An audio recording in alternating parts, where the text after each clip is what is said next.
अस्सलाम वालेकुम। बात करो ना। वालेकुम सलाम। ये बताएं मौजूदा हुकूमत से कितने खुश हैं? मौजूदा हुकूमत से खुश नहीं है, अपने आप से ही खुश है। हुकूमत कुछ भी नहीं कर सकती, पहले आवाम को सेट होना चाहिए। कहीं पे कलर हो जाता है, कोई ऐसा मसला गवर्नमेंट ठीक कर देती है तो उसके बाद लोग उसी के ऊपर थूक रहे होते हैं।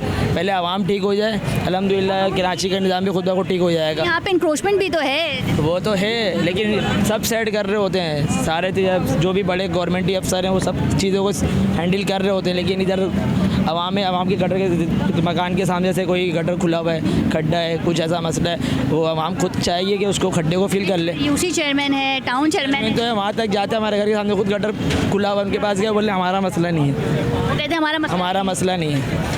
जमात इस्लामी बोले हमारा मसला नहीं, पीपल्स पार्टी बोलते हमारा मसला नहीं है। कोई पूछने वाला नहीं है बस इस मुल्क को, ये कहानी है। लेकिन आवाम सेट हो जाएगी, निज़ाम सेट हो जाएगा बस। अच्छा, यूसी चेयरमैन जो हैं वो इस वक्त जमात इस्लामी का हैं और जब 8 फरवरी को इलेक्शन हुए थे तो उनका एक स्लोगन था जमात इस्लामी का कि वोट सिर्फ जमात इस्लामी का। तो वोट भी मिला बल्दियाती इलेक्शन में कुछ हद तक जमात इस्लामी को, लेकिन जब बात आती है मैन होल की, गटर पे ढक्कन लगाने की, तो जमात इस्लामी के जो नुमाइंदगान हैं वो कहीं नज़र नहीं आते।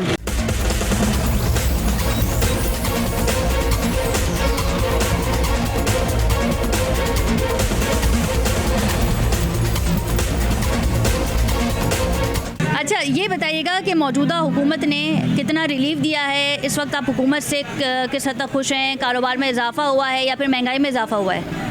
सिर्फ महंगाई में इजाफा हुआ है, बाकी दुकानदार जितने भी हजरात हैं हमारे, उनको कोई भी फ़ायदा नहीं हुआ।